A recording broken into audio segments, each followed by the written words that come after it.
Estudiantes, pues les doy la más cordial bienvenida a nuestra semana 2 del módulo. Nos encontramos en nuestra sesión de encuentro abierto para el aprendizaje, nuestro primer encuentro para el aprendizaje de esta semana. Y pues no tenemos audiencia, pero vamos a revisar los contenidos de forma que esta información se quede grabada y ustedes puedan consultarla en cuanto les sea posible. Bueno. El propósito de nuestra sesión es revisar conceptos básicos para la realización de las actividades integradoras a partir de la generación de un clima de confianza que favorezca el desarrollo de competencias. Y este es nuestro orden del día, la retroalimentación de la semana 1, la revisión de las normas APA para agregar la referencia, activación de conocimientos previos y recomendaciones generales. Ok, vamos bien. Muy bien. Retroalimentación. Los felicito a todos los que pudieron entregar su actividad. La verdad es que hay muchos trabajos que cumplen con el 100% de los criterios de evaluación. Espero que me escuchen bien porque aquí hay, como saben, en todo, casi toda el centro de la ciudad, hacia abajo, de la Ciudad de México y otros estados aledaños está lloviendo muchísimo. Entonces espero que me puedan escuchar bien y que la lluvia o el ruido de la lluvia no impida que me alcance a escuchar con claridad. Bueno.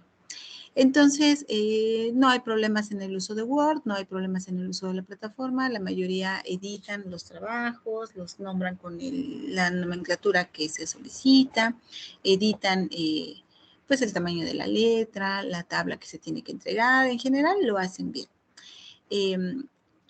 La semana pasada la mayor parte de los trabajos se entregaron el fin de semana, entonces pues ahí sí es una buena recomendación que los entreguen con anticipación para que puedan evitar cualquier contratiempo. Recuerden agregar portada a su trabajo, las referencias en formato APA al final de su trabajo, eso le da mucho mayor presentación y formalidad a su entrega, y que deben de leer la rúbrica para que puedan cumplir con todos los criterios de evaluación. Ahora, ¿cuáles son las áreas de oportunidad? Bueno, no todas las instrucciones se cumplen al pie de la letra, por ejemplo, a algunos les faltó apegarse a la extensión que se solicitaba, no, algunos campos de las tablas se quedaban sin llenar, había algunas cuestiones que no se estaban cumpliendo, por ejemplo, la reseña pues no la colocaban con la estructura de inicio, desarrollo y cierre. No se emitía una valoración del documento, entonces, del documento que se estaba reseñando, entonces, pues esas son áreas de oportunidad. El resumen no estaba en sus propias palabras, eran transcripciones, en algunos casos, en la mayoría sí estaban desarrollados de forma correcta, pero recuerden que la transcripción de nuestras fuentes de consulta, pues no es lo más adecuado. Un resumen debe de explicar lo que uno está entendiendo sobre el tema.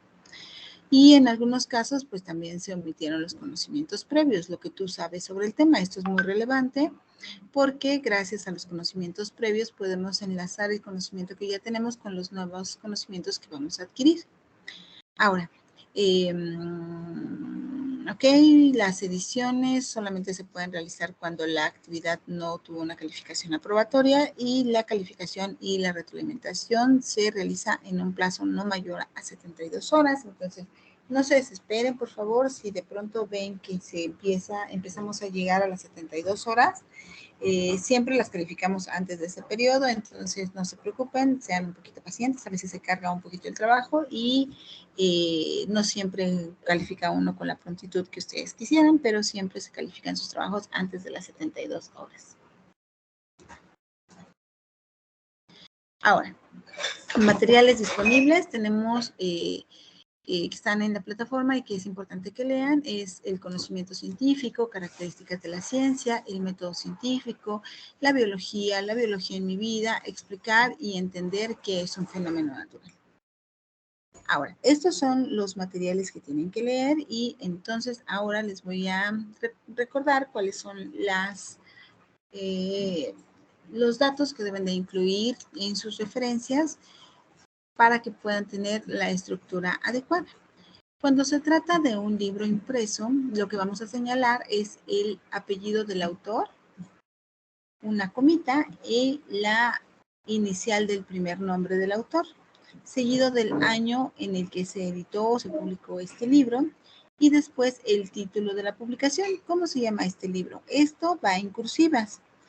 Algunos libros son muy exitosos y después de cierto tiempo pues van sacando nuevas ediciones. Se acaba el tiraje y sacan otra edición, se acaba el tiraje y sacan otra edición.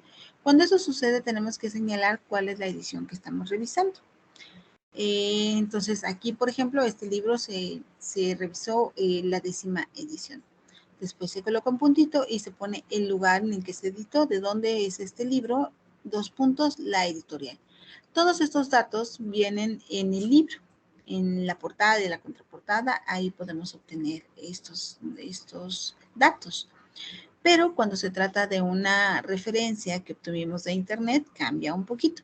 Y la verdad es que la mayoría de nuestras referencias las obtenemos de internet o de la plataforma de prepa en línea. Cuando es así, entonces, lo que debemos de colocar es el apellido del autor, coma, y la inicial del primer nombre. Aquí es igual, ¿no? Y cuando se publicó esta información. Seguido del título del documento, de la página, del material que estamos revisando. Y después se sugiere poner la fecha en la que tú realizaste la búsqueda y la liga. Estos son los datos que debemos de colocar ahora. Ustedes seguramente alguna vez han realizado una búsqueda y no encuentran el nombre del autor. O en lugar de venir el nombre del autor, viene el nombre de la institución. ¿Qué hacer en esos casos? Bueno, cuando no tenemos el nombre del autor y el año de publicación, lo primero que tendríamos que preguntarnos es si este material es lo suficientemente valioso para que lo ocupemos, o si bien ampliamos nuestra búsqueda y utilizamos un material que sí tenga el apellido del autor y el año de publicación. Si no lo tiene, lo que podemos hacer es utilizar el título del documento en lugar del nombre del autor, pero repito, lo principal que tenemos que hacer es buscar fuentes que sean confiables. ¿Cómo podemos saber que una fuente es confiable? Pues precisamente si cuenta con el autor o con la institución que está respaldando la información. Si es una institución que tiene reconocimiento en ese tema, por ejemplo, si estamos hablando de problemas sociales, podríamos hablar de derechos humanos, por ejemplo, es una página que va a proporcionarnos información valiosa. O, por ejemplo, si vamos a hablar de un tema de salud y buscamos una publicación del IMSS, bueno, el IMSS es el que está respaldando esa información. Y bueno, pues estos son los datos. Entonces, al final de nuestro trabajo siempre tenemos que incluir los datos completos de la fuente que estamos revisando. Ahora, vamos más abajito.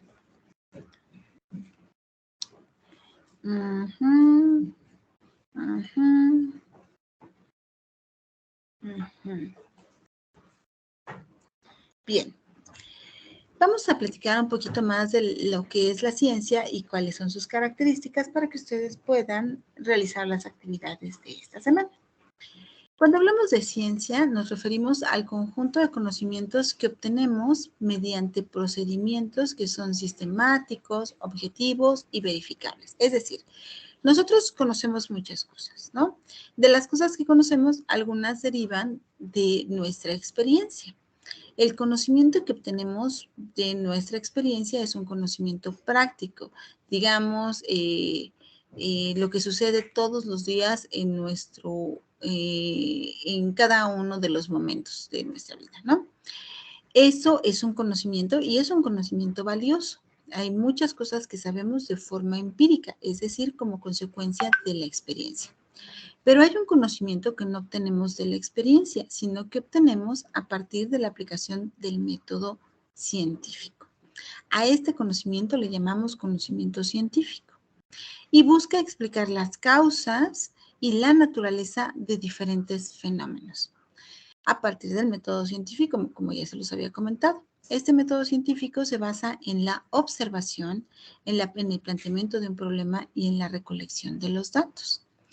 Y a partir de esta recolección de datos, de esta observación, de este planteamiento de problema, generamos hipótesis y experimentaciones.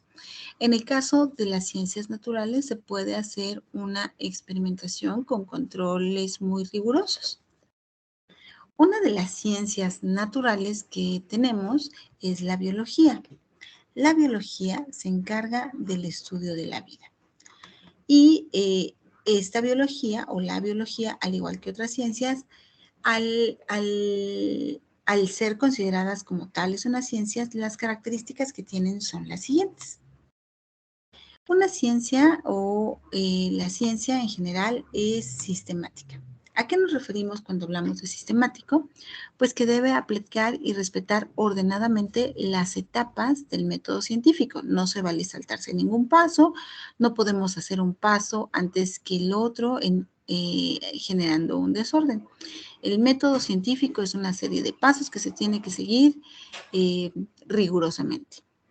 Ahora, la ciencia también es metódica.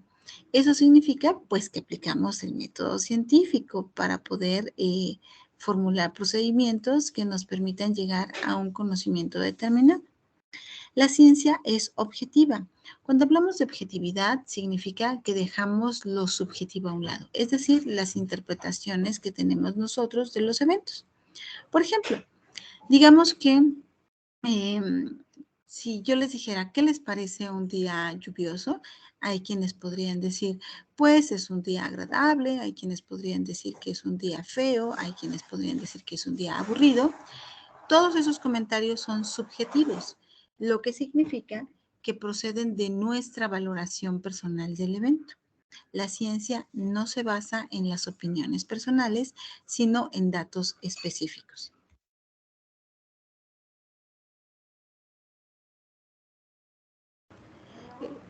Entonces, la ciencia se basa en los datos que obtenemos, no en nuestras interpretaciones personales subjetivas. Es verificable. ¿Qué significa esto? Que si yo realizo una investigación que me da ciertos resultados, cualquier otro investigador que se apegue a los mismos pasos puede obtener un resultado similar. Entonces podría verificar la información. Voy a ponerles el siguiente ejemplo. Ahora con lo de la pandemia, de forma científica se desarrollaron diferentes vacunas. Esas vacunas se apegaban, el desarrollo de dichas vacunas se apegaban al método científico, al establecimiento del problema, al objetivo, a establecer variables, a generar hipótesis y a obtener resultados. Entonces, esos resultados se tenían que verificar una y otra y otra y otra vez para poder hacer una aseveración, por ejemplo, que esa vacuna iba a ayudar a que no nos contagiáramos o que reduciera las posibilidades de contagio del virus, ¿vale? Entonces, a eso le llamamos verificable, a que podemos corroborar los resultados que obtuvimos de una investigación. Y decimos que es modificable cuando si yo obtengo resultados distintos a los que alguien más obtuvo, entonces podríamos cambiarlos. Es decir, la ciencia no está acabada. La ciencia todo el tiempo se está mejorando a sí misma, se replican las investigaciones para poder tener una mejor, una versión más actualizada. Entonces, cuando hablamos de ciencia, siempre se están volviendo a contrastar los resultados para corroborarlos. Y entonces, en este proceso de corroboración también se pueden modificar. Por ejemplo, se ha comprobado que un tratamiento tiene un resultado beneficioso para la disminución de algunos síntomas, ¿no? Pero al paso del tiempo se dan cuenta que no solamente reduce ciertos síntomas, sino que además acarrea otros problemas. Entonces vamos modificando los resultados de este tipo de investigaciones. Ahora, la biología es una ciencia natural que se encarga del estudio de la vida y que entonces para obtener conocimientos aplica el método científico y cumple con todas estas características. Es sistemática, es objetiva, es verificable y es modificable, ¿no? La ciencia de la biología a su vez tiene diferentes ramas, es decir, tiene especialidades. Está la biología celular, la zoología, la microbiología, la genética, todas estas son ramas de la biología. Y cada una de estas ramas tiene un objeto de estudio particular. Por ejemplo, la biología marina estudia precisamente la vida en los mares, ¿no? La biología molecular, pues, estudia precisamente la vida en las moléculas. Y así cada una de estas ramas tiene un objetivo particular.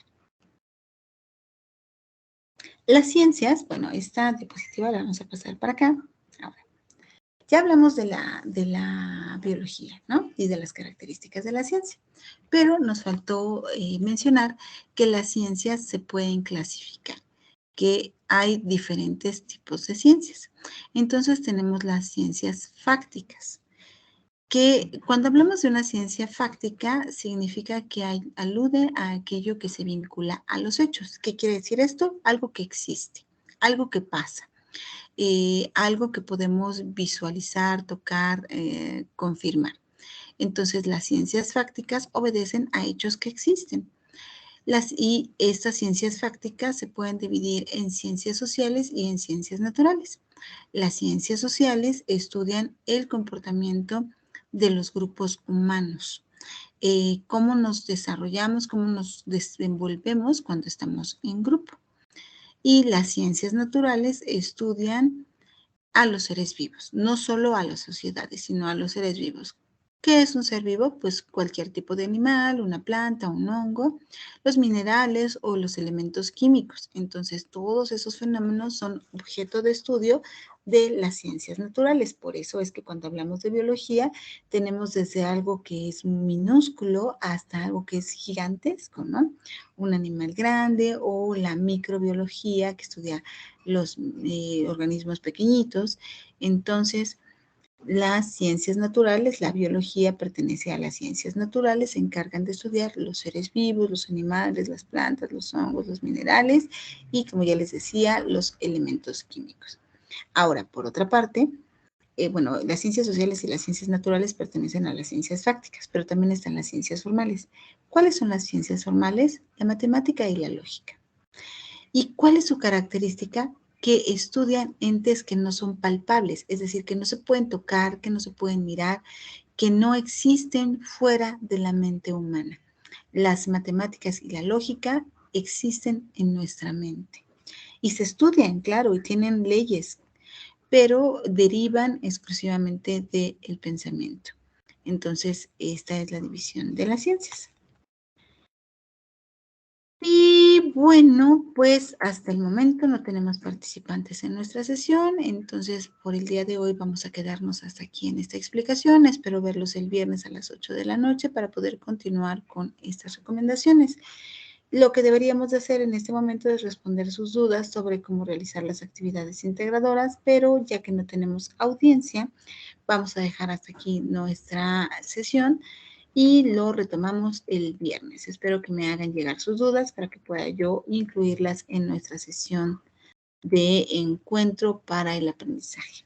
Les mando un abrazo a la distancia, cuídense mucho y seguimos en contacto por medio de mensaje en la plataforma. Hasta pronto.